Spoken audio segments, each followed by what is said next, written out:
நமஸ்காரம். நற்பவி நற்பவி நற்பவி. இறைஞானம், உடல் ஆரோக்கியம், மன நிம்மதி, நீண்டாயுள், சகல ஐஸ்வர்யங்கள், நல்லொழுக்கம் தந்து வாழ வைத்து கொண்டிருக்கும் பிரபஞ்சத்திற்கு நன்றி. கேளைக்கு சித்தருக்கு நன்றி, சுந்தரானந்தருக்கு நன்றி, என் தாய் தந்தைக்கு நன்றி, என் குருமார்களுக்கு நன்றி, என் ஆன்மாவிற்கு நன்றி, என் மனதிற்கு நன்றி. நடந்த நன்மைகளுக்கு நன்றி, நடக்கும் நன்மைகளுக்கு நன்றி, நடக்கப் போகும் நன்மைகளுக்கு நன்றி, இசைக்கு நன்றி நன்றி நன்றி. எல்லோரும் எப்படி இருக்கீங்க? சௌக்கியமாக இருக்கீங்களா? நான் சௌக்கியமாக இருக்கேன். எல்லோரும் மியூசிக் கேட்டுன்னு தான் இருப்பீங்க நம்புகிறேன். கேளைக்கு சித்தருடைய பாடல்கள், என்றைக்குமே சித்தர்களுடைய பாடல்கள் ரெகுலராக கேளுங்க. அதுக்குள்ளே ஒரு சக்தி இருக்குது. சூட்சமமாக இருக்கிற சித்தர்களுடைய இசை, அவர்களுடைய வருகை, ப்ரெசன்ஸ் எல்லாமே நம்மளால் உணர முடியும். கொஞ்சம் கவனம் வச்சோன்னா உணர முடியும். ஏதாவது ஒரு ரூபத்தில் கண்டிப்பாக இருப்பாங்க. நம்ம செயல்லே இருப்பாங்க. நம்ம பட்டுப்பூச்சியாக தான் வந்தால் தான், வந்தால் தான், சுருட்டு வாசனையாக வந்தால் தான், ஏதோ ஒரு விஷயம் நடந்தால் தான், ஒரு நகுந்தது, அது நகுந்தது. அதாவது நம்ம சினிமாவை பார்த்து நிறைய விஷயங்கள் இப்படி இருந்தால் தான் ஒரு சக்தி நம்ம பின்னாடி இருக்குது. அது சாமியாக இருக்கட்டும், பேயாக இருக்கட்டும், எதுவாக இருக்கட்டும், இப்படின்ற மாதிரி சினிமாவில் காமிச்சு நம்ம அதே மாதிரியே யோசிக்க ஆரம்பிச்சிட்டோம். அப்படி கிடையாது. நம்ம ஆழ் மனது ஆன்மா கனெக்ட் ஆகிடுச்சுன்னா பிரபஞ்சத்தோட இருக்கிற அத்தனை நல்லது கெட்டது எல்லா விஷயங்களையும் அது நமக்கு அடையாளம் காட்டும். இதை நம்ம புரிஞ்சுக்கணும். சரி, இப்போ மார்ச் மாதம் வரப்போகிறது. அசோக்ஜி சொன்ன விஷயங்கள் ஞாபகம் இருக்கும். நம்மளை எப்படி பக்குவப்படுத்திக்கிறது, நம்மளை எப்படி பத்திரமாக வச்சுக்கிறது, உடல் ரீதியாக, மன ரீதியாக, நம்ம சுற்றி இருக்கிறவர்கள் எல்லாருக்குமே ஒரு நல்ல விஷயத்த நம்ம சொல்லிக் கொடுக்கணும். அப்படின்னா நம்மளுடைய ப்ராக்டிஸ், உணவு பழக்கம், அது மட்டும் இல்லாமல் நம்ம அன்றாடம் வாழற முறை, இதை நம்ம சரி பண்ணிட்டாலே நிச்சயமாக ஒரு பெரிய மாற்றம் நமக்குள் ஏற்படும். ஏன்னா இப்போ வரப்போகிறது, ஒரு வைரஸ் வரப்போகிறது அப்படிங்கிற மாதிரி ஒரு எச்சரிக்கை கொடுத்துருக்கார் சித்தர்னு சொன்னார். அது எந்த மாதிரி அப்படிங்க நமக்கு தெரியாது. போன வாட்டி லங்ஸ் அஃபெக்ட் பண்ணிச்சு, இந்த வாட்டி என்ன ஏது அப்படின்னு நம்ம யாருக்குமே தெரியாது. ஆனால் எல்லா விஷயத்துக்குமே நம்ம காற்று, இதுதான் நம்ம உள்ளே வாங்கி வெளியே டெய்லியும் நம்மளை அறியாமல் நம்ம சாப்பிட்ற சாப்பாடு, உணவு அப்படிங்கிறது, உடம்புக்கு தேவையான உணவுங்கிறது காற்று தான் முதல்ல. அது எவ்வளோ தேவையோ உள்ளே போய் தேவையில்லாத விஷயங்கள் வெளியில் வருது. ஆக்சிஜன் போய் வந்துட்டுருக்கு. கார்பன் டை ஆக்சைடு வெளில வருது. இந்த மாதிரியான விஷயங்கள் நம்ம பண்ணுறோம். மரங்கள், செடி கொடிகள்லாம் கார்பன் டை ஆக்சைடை வாங்கிட்டு அது நமக்கு ஆக்சிஜனை கொடுக்குறது, பிராணவாயு. ஸோ இதை நம்ம எப்படி பக்குவப்படுத்திக்கிறது? நமக்கு டைம் சரியில்லைனா உடனே போய் ஜோசியரை பார்த்துட்றோம், இதை பார்த்துறோம். ஐயோ எனக்கு என்ன டைம் சரியில்லை, நல்லா இருக்கா பார்த்து சொல்லுங்கள், இது வருது, 7:30 வருது, எனக்கு கிரகங்கள் சரியில்லை, இப்போ இந்த வருஷம் குரு பயிற்சி இருக்குது, சனி பயிற்சி இருக்குது, ராகு கேது பயிற்சி எல்லாமே இருக்குது. ஸோ நம்ம பயப்பட ஆரம்பிச்சிடுவோம் தானாக. அதுலேருந்து நம்ம எப்படி வெளிப்பட்டு நம்மளை பக்குவப்படுத்திக்கிறதுன்னா மூச்சு பயிற்சி தான்.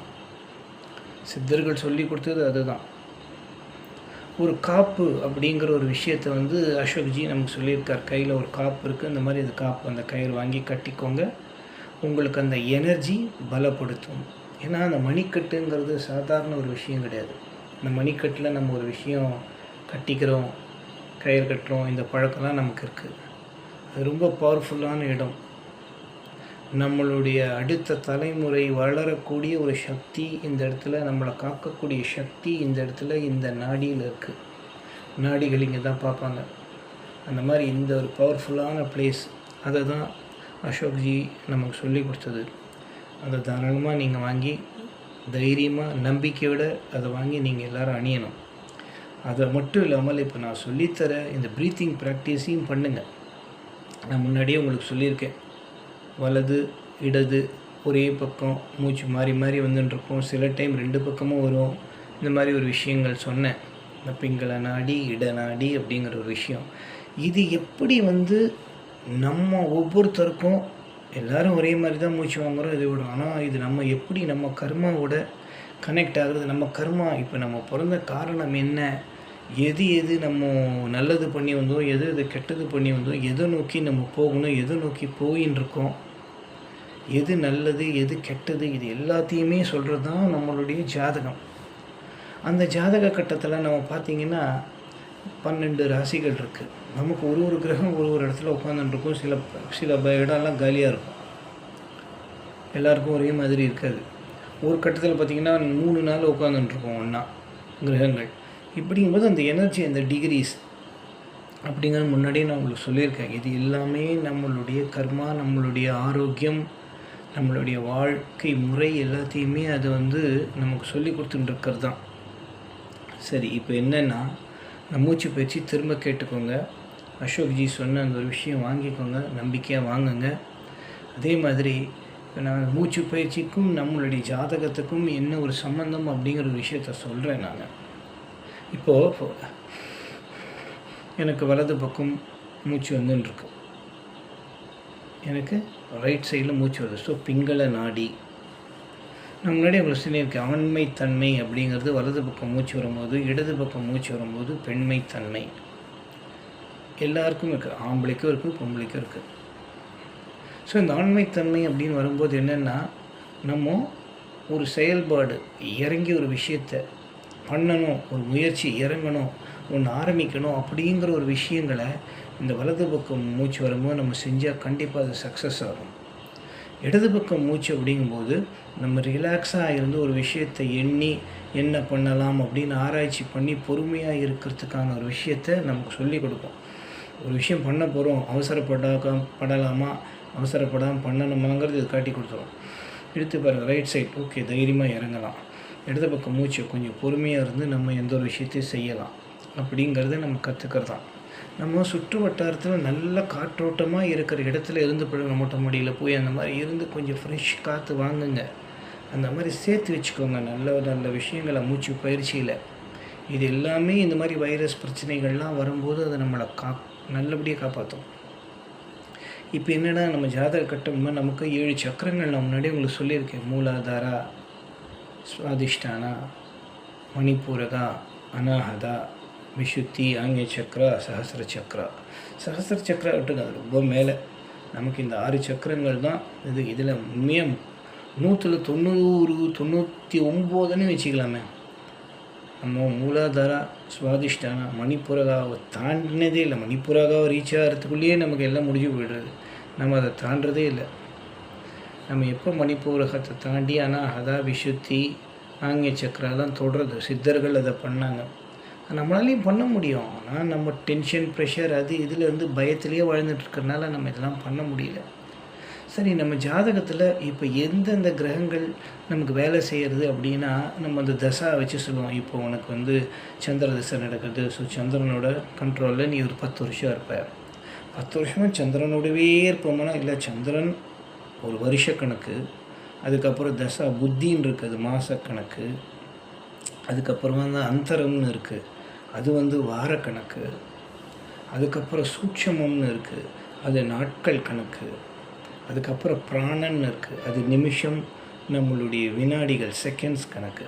இந்த மாதிரி எல்லா கிரகங்களுடைய இது நமக்கு வந்துட்டுருக்கோம். இப்போ தற்சமயம் நம்ம ஜாதக பிரகாரம் எந்த ஒரு விஷயம் நமக்கு ஆக்டிவாக இருக்குன்னா, இப்போது வலது பக்கம் மூச்சு எனக்கு வந்துட்டுருக்கு. ஸோ இப்போது என்னோடய ஜாதக கட்டத்தில், ஃபார் எக்ஸாம்பிளுக்கு நான் என்னோடய ஜாதகம் சொல்கிறேன். அதில் பார்த்திங்கன்னா உங்களுக்கு கும்பம், இதனால் ஞாபகம் வச்சுக்கணும், புரியுறதா? கும்பராசி அப்படிங்கும்போது ஒரு ஆண்மைத்தன்மை அப்படிங்கிற ஒரு விஷயம் அதற்கு உண்டு. இதை நல்லா ஞாபகம் வச்சுக்கணும். தனுசு, இதுக்கும் அந்த ஆண்மைத்தன்மை அப்படிங்கிறது உண்டு. மேஷம், இதுக்கும் அந்த ஆண்மைத்தன்மை உண்டு. துலாம், இதுக்கு அந்த ஆண்மைத்தன்மை உண்டு. மிதுனம், இதுக்கு அந்த ஆண்மைத்தன்மை உண்டு. சிம்மம், இதுக்கு ஆண்மைத்தன்மை உண்டு. கும்பம், தனுசு, மேஷம், துலாம், மிதுனம், சிம்மம், இந்த கட்டங்கள் இருக்கு இல்லையா? இந்த கட்டங்களில் இருக்கிற கிரகங்கள் இப்போ எனக்கு வேலை செய்யும். இந்த பிங்கள நாடி அப்படிங்கும்போது எனக்கு இடநாடி அப்படிங்கிற ஒரு விஷயம் வரும்போது இதெல்லாம் வேலை செய்யும். மீனம், இது கண்டிப்பாக நமக்கு வேலை செய்யும். ஏன்னா பெண்மைத்தன்மையுடைய ராசிகள்னு சில ராசிகள்லாம் இருக்குது. புரியுறதா? அதெல்லாம் நம்ம ஞாபகம் வச்சுக்கணும். அப்படின்னா என்ன அப்படிங்கிற ஒரு விஷயம் நம்ம தெரிஞ்சுக்கணும். பெண்மைத்தன்மை அப்படிங்கும்போது நமக்கு வந்து மீன ராசி, அதே மாதிரி விருச்சிக ராசி, துலாம் ராசி, கன்னி ராசி, கடக ராசி, இந்த மாதிரி விஷயங்கள்லாம் நமக்கு வேலை செய்ய ஆரம்பிக்கும். ஸோ இதெல்லாம் பெண்மைத்தன்மையான ராசிகள் அப்படின்னு ஒரு விஷயம் நம்ம தெரிஞ்சுக்கணும். ஆண்மைத்தன்மை பெண்மைத்தன்மை உடைய ராசிகள் வீடுகள் இருக்குது. நம்ம இந்த மூச்சு வாங்கறச்ச இதெல்லாம் ஆக்டிவாக இருக்கும், இந்த மூச்சு வாங்கறச்ச இதெல்லாம் ஆக்டிவாக இருக்கும். இதை நம்ம தெரிஞ்சுக்கணும். நம்ம ஜாதகத்தில் அப்போ அந்த கட்டங்கள் என்னென்ன இருக்கோ அதெல்லாம் வந்து நம்ம கர்மா பிரகாரம் ஒன்று ஒரு வீட்டில் உட்காந்துருக்கலையா, 2ஆம் வீடு, 3ஆம் வீடு, 5ஆம் வீடு, 7ஆம் வீடு, ஒன்றுத்துக்கு ஒரு காரகத்துவம் இருக்குது. அது பிரகாரம் அது வேலையை செய்யும். 1ஆம் வீடுனா நம்மளுடைய தன்னம்பிக்கை, நம்ம எதை நோக்கி போகணும்னு நம்ம டிசைட் பண்ணக்கூடிய ஒரு விஷயத்தை 1ஆம் வீடு காட்டிடும். 2ஆம் வீடு அப்படிங்கும்போது குடும்பஸ்தானம், நம்மளுடைய வருமானம், நம்மளுடைய வாக்குஸ்தானம், பேசுகிற முறை, அதே மாதிரி நம்மளுடைய படிப்பு, நம்ம பிறந்த வீடு, இதெல்லாம் காட்டும். 3ஆம் வீடுங்கிறது சகோதரன், இளைய சகோதரன், சகோதரி, அதே மாதிரி நம்மளுடைய முயற்சி ஸ்தானம், நம்மளுடைய வீடு ஆண்மைத்தன்மை பெண்மைத்தன்மைக்கான வீரியம், சக்தி, தைரியம், இதை சொல்லக்கூடிய வீடு. 4ஆம் வீடுங்கிறது சுகஸ்தானம், நம்ம ஒன்று அனுபவிக்கணும் அப்படின்னா அதே மாதிரி அசையா சொத்துக்கள், நம்மளுடைய அம்மா சம்மந்தப்பட்டது 4ஆம் வீடு. 5ஆம் வீடு பூர்வ புண்ணியஸ்தானம், நம்ம பண்ண கர்மாக்கள் எல்லாம் அதை காட்டி கொடுக்கும். பூர்வ புண்ணியஸ்தானம் நம்மளுடைய எக்ஸ்போஷர், வெளி வட்டாரத்தில் நம்ம எப்படி நம்ம வெளியில் தெரிய போகிறோம், மேல் படிப்பு, குழந்தைகள், நம்மளுடைய அடுத்த வாரிசு, இதெல்லாம் 5ஆம் வீடு காட்டும். 6ஆம் வீடு அப்படிங்கிறது போது என்றைக்குமே அதை வந்து பயமுறுத்துவாங்க. 6ஆம் வீடுனா வியாதி, ருணம், ரோகம், சத்ரு அப்படிங்கிறது மட்டும் கிடையாது. 6ஆம் வீடு வந்து நமக்கு ரெகுலரான ஒரு இன்கம், வருமானம், மாத சம்பளம் அப்படிங்கிற ஒரு விஷயத்தையும் அந்த 6ஆம் வீடு நமக்கு காட்டும். 7ஆம் வீடு மனைவி ஸ்தானம், அதே மாதிரி பார்ட்னர்ஷிப்பு, ஒருத்தரோடு கூட்டு சேர்றோம், தொழில் ரீதியாக ஒருத்தரோடு கூட்டு சேர்றோம், திருமணம் பண்ணி ஆண் பெண் சேர்றோம், இது எல்லாமே 7ஆம் வீடு காட்டி கொடுக்கும். அதெல்லாம் செயல்படும்.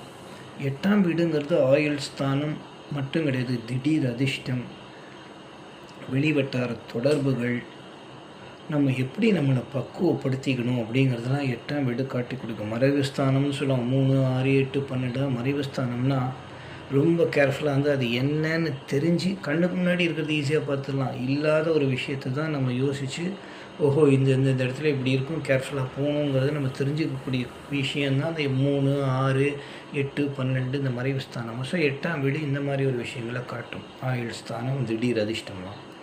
9ஆம் வீடுங்கிறது பாக்கியஸ்தானம் சொல்லுவோம். அது அப்பா, நம்மளுடைய அப்பாவுடைய கர்மாவோட சம்மந்தப்பட்ட ஒரு வீடு 9ஆம் வீடு. ஸோ அந்த கர்மாக்கள் நமக்கு வேலை செய்யும், அப்பாவுடைய கர்மாக்கள். 10ஆம் வீடு அப்படிங்கிறது வந்து நம்மளுடைய கர்மாக்காரகன் நினைக்கணும், தொழில் ஸ்தானம்.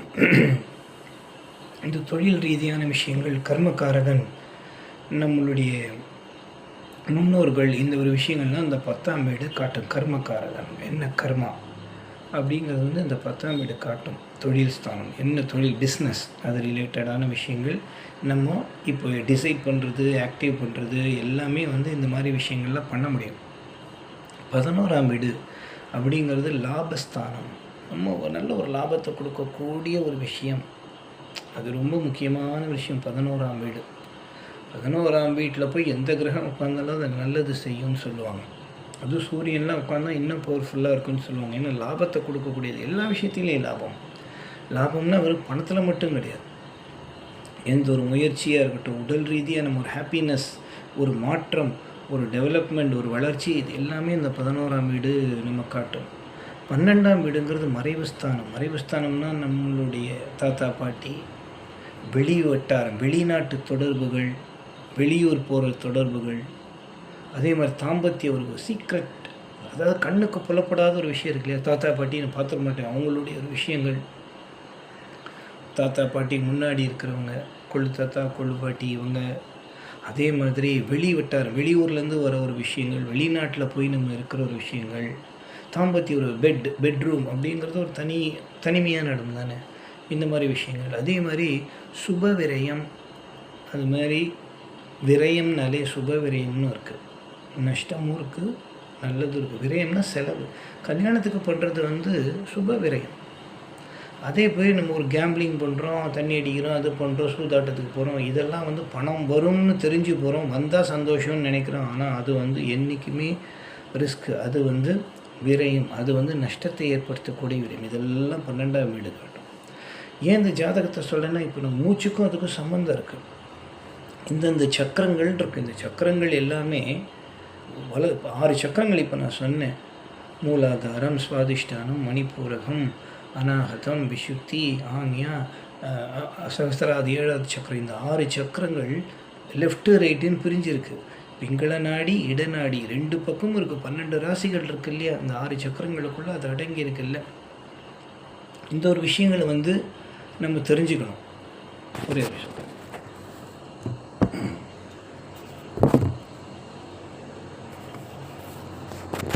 மன்னிக்கணும், அப்படியே வழிக்கின்னே வந்துடுது. ஸோ இந்த ஒரு விஷயத்தை நம்ம தெரிஞ்சுக்கணும்.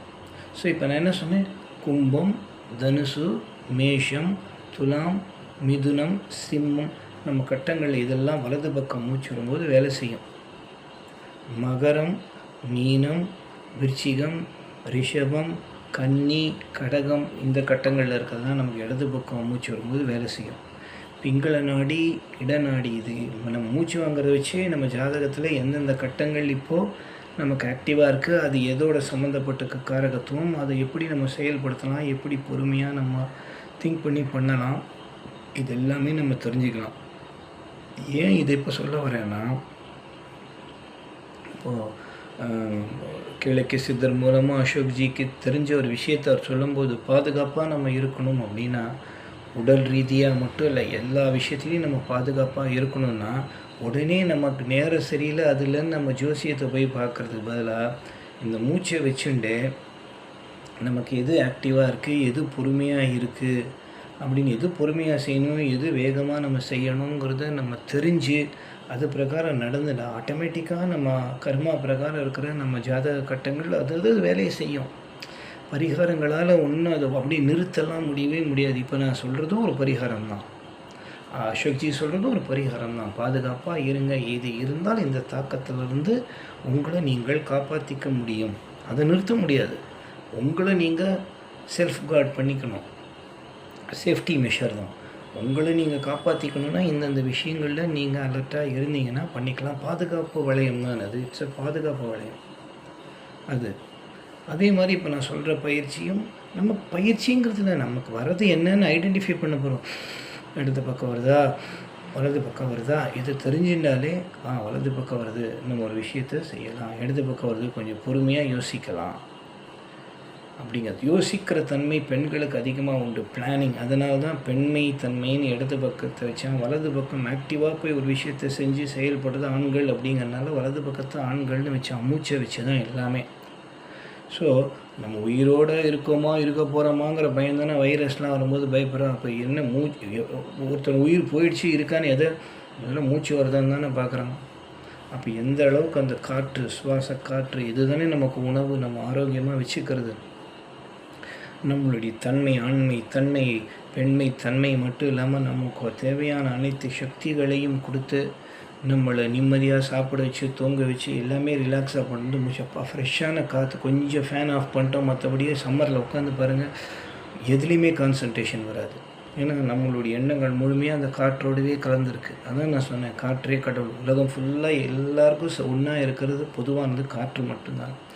ஸோ இந்த காற்றை வச்சு நம்மளுடைய ஜாதக கட்டம், நம்மளுடைய வாழ்க்கை முறை எல்லாத்தையும் ஈஸியாக தெரிஞ்சுக்க முடியும். ஒரு நாளும் தெரிஞ்சுக்க முடியும் இன்றைக்கி எது நமக்கு வேலை செய்கிறது அப்படிங்கிறது. திரும்ப நோட் பண்ணிக்கோங்க. கும்பம், தனுசு, மேஷம், துலாம், மிதுனம், சிம்மம், இதெல்லாம் ஆண்மைத்தன்மை உடையது. மகரம், மீனம், விருச்சிகம், ரிஷபம், கன்னி, கடகம், இதெல்லாம் பெண்மைத்தன்மை உடையது.